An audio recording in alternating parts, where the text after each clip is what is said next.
Olá, sejam muito bem-vindos a mais um vídeo do estudo Visão Comparativa dos Evangelhos. Fico feliz em ter você aqui. Meu nome é Wellington Lima. Vamos continuar falando sobre o chamado de Mateus ou de Levi que aconteceu em Cafarnaum. Nós já vimos dois vídeos atrás o que está registrado em Mateus, capítulo 9, versículo 9 a 12. No vídeo anterior nós vimos o que está registrado em Marcos, capítulo 2, versículo 13 a 17. Aqui agora nesse vídeo, o nosso foco é o que está registrado em Lucas, capítulo 5, versículo 27 a 32. Vamos lá? Lucas, capítulo 5, versículo 27. Depois dessas coisas, ele saiu e viu um publicano chamado Levi, sentado na coletoria de tributos, e disse-lhe: segue-me. Havia naquele tempo no Império Romano dois tipos de pessoas que poderiam ser chamadas de publicanos. Primeiro, como os que coletavam os impostos de províncias inteiras. Geralmente eram cavaleiros romanos, homens de caráter muito honrado, conforme aprendemos com as recomendações que Cícero faz deles. Cícero foi um advogado, político, escritor, orador, historiador e filósofo romano que viveu entre 106 a.C. e 43 a.C. Era esse tipo de cobradores de impostos romanos que eram apropriadamente chamados de publicanos. Mas não parece que eles sejam mencionados nos evangelhos. Eles não cobravam os impostos pessoalmente, mas empregaram seus homens libertos e escravos naqueles cargos. E para cumprir seu trabalho, deu-lhes como assistente quanto nativos do país fossem necessários.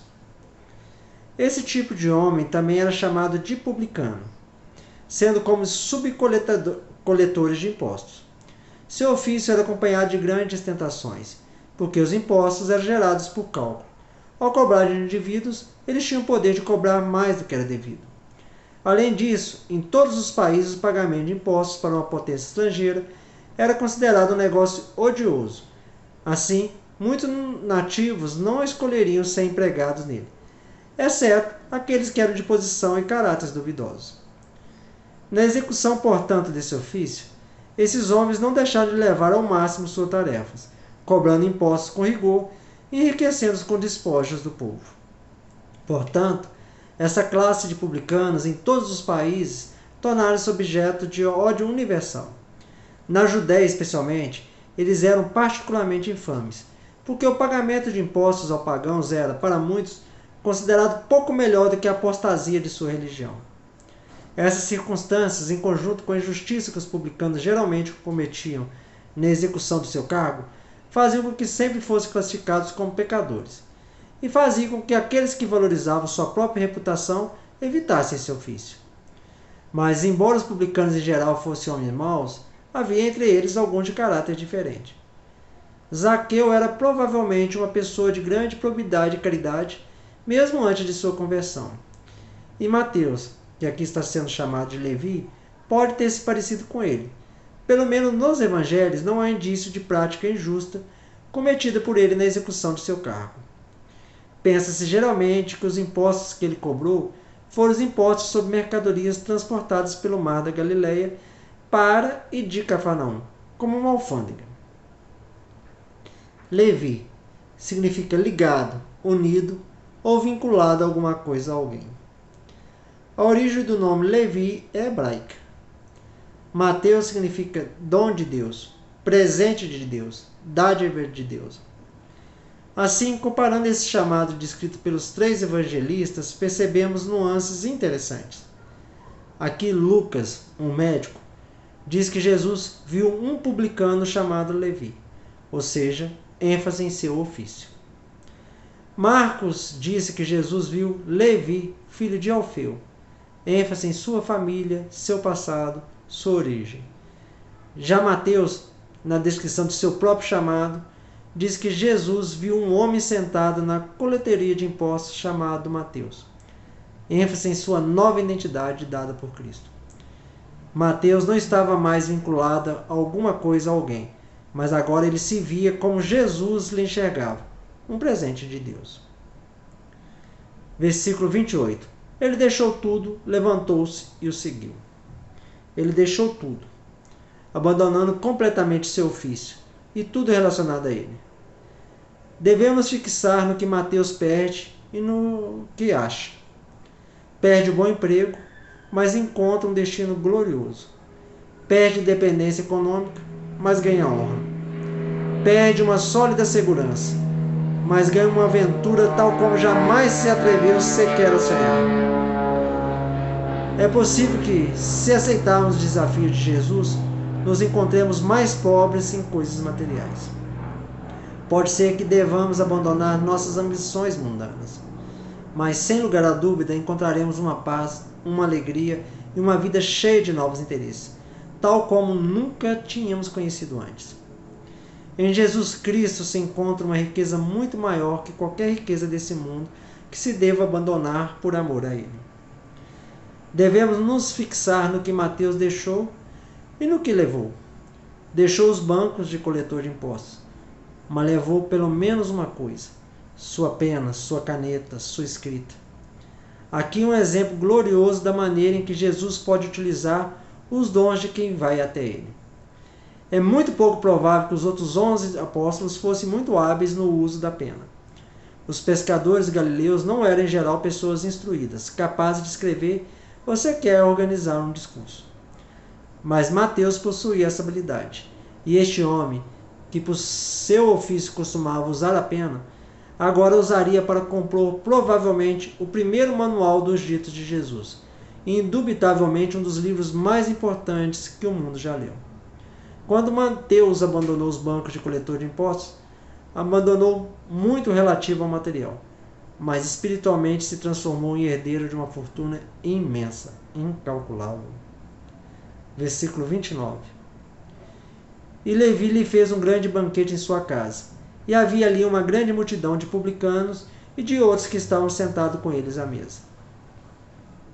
O convite de Jesus para que Levi o seguisse constituiu uma grande honra, especialmente para alguém que normalmente teria sido excluído do círculo religioso.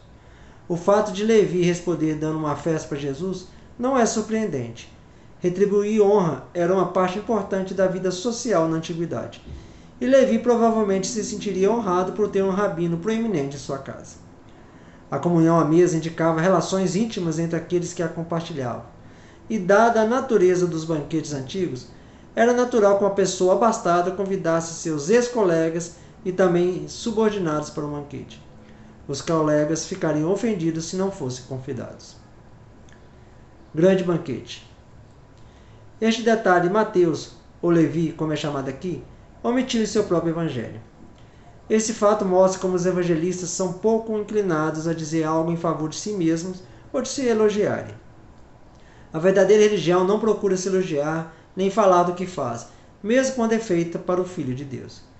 Esse banquete foi feito expressamente para Jesus e contou com a presença de muitos publicanos, provavelmente pessoas de caráter perverso, e não é improvável que Mateus os tenha reunido com o propósito de colocá-los em contato com Jesus para fazer-lhes bem.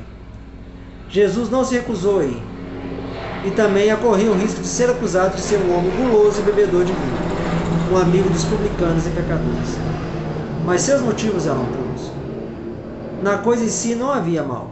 Isso deu a oportunidade de fazer o bem. E não temos motivo para duvidar que a oportunidade fosse melhorada pelo Senhor Jesus. Feliz seria se todas as grandes festas feitas fossem feitas em honra de nosso Senhor Jesus Cristo.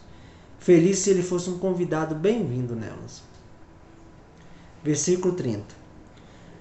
E seus fariseus e escribas murmuravam contra os seus discípulos, dizendo: Por que comeis e bebeis com publicanos e pecadores? Os fariseus de Cafarnaum, que sabiam tanto a ocupação de Mateus quanto o caráter de seus convidados, ficaram muito ofendidos por Jesus, que parecia ser um profeta, se dignar a entrar na companhia de tais homens. Tão ofendidos que não puderam deixar de condenar abertamente sua conduta, perguntando a seus discípulos, com um ar de insolência, na presença de todos os convidados, porque Jesus estava sentado com publicanos e pecadores. Por que comeis e bebeis com publicanos e pecadores? Os fariseus e os professores pertencentes a esse movimento, eles eram escrupulosos sobre suas regras especiais de alimentação e não gostavam de comer com pessoas menos escrupulosas, especialmente pessoas como coletores de impostos e pecadores.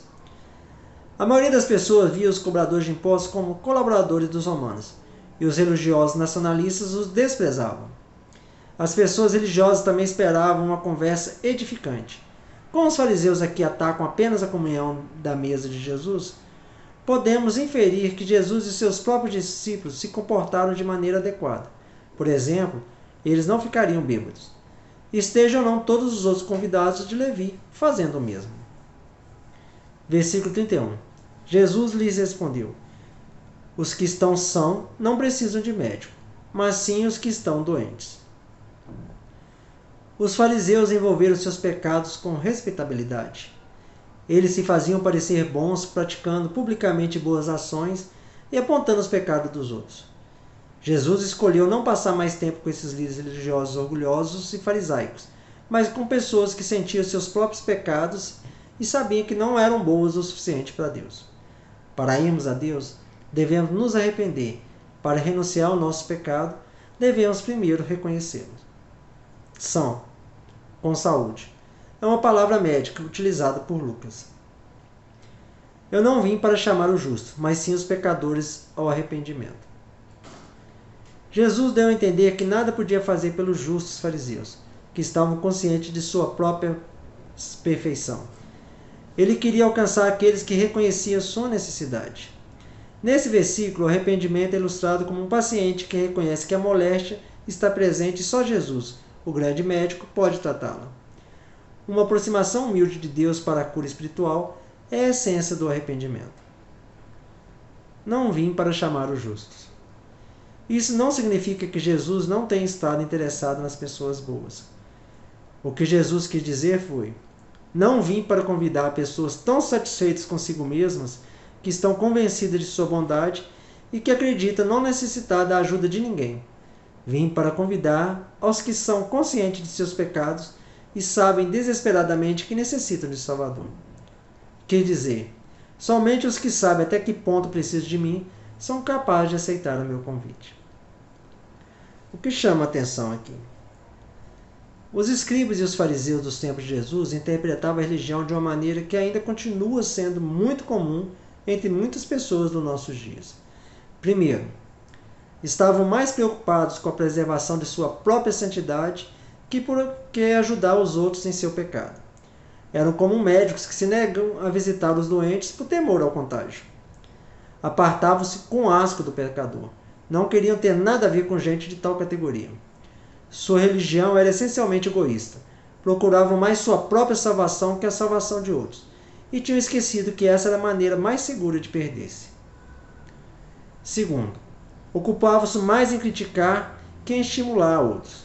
Estavam mais dispostos a condenar as faltas dos outros do que ajudá-los a superá-las. Quando o médico deve examinar um doente afetado de algum mal asqueroso, capaz de transtornar o estômago de qualquer um, se for um bom profissional, não experimentará nojo, e sim o desejo de ajudar. Nosso primeiro instinto não deve ser jamais condenar o pecador, mas procurar a melhor maneira de ajudá-lo. Terceiro, praticar uma forma de bondade cujo resultado era condenação em vez do perdão ou da simpatia. Eram capazes de deixar um homem na sarjeta em vez de esticar a mão para ajudá-lo a sair de lá.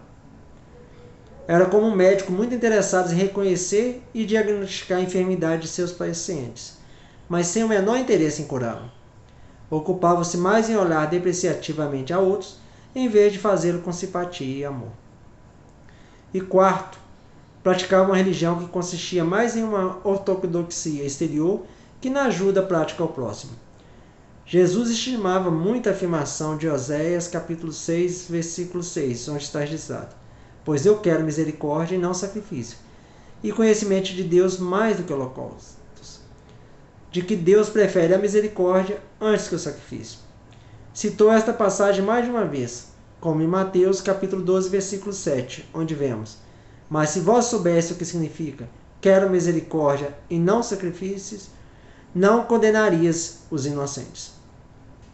O homem religioso pode realizar todos os ritos de piedade ortodoxa, mas se nunca esticou a mão para ajudar ao pecador e ao que tinha necessidade, não é autenticamente religioso. Que este estudo tenha lhe abençoado. Nos vemos no próximo. Até lá.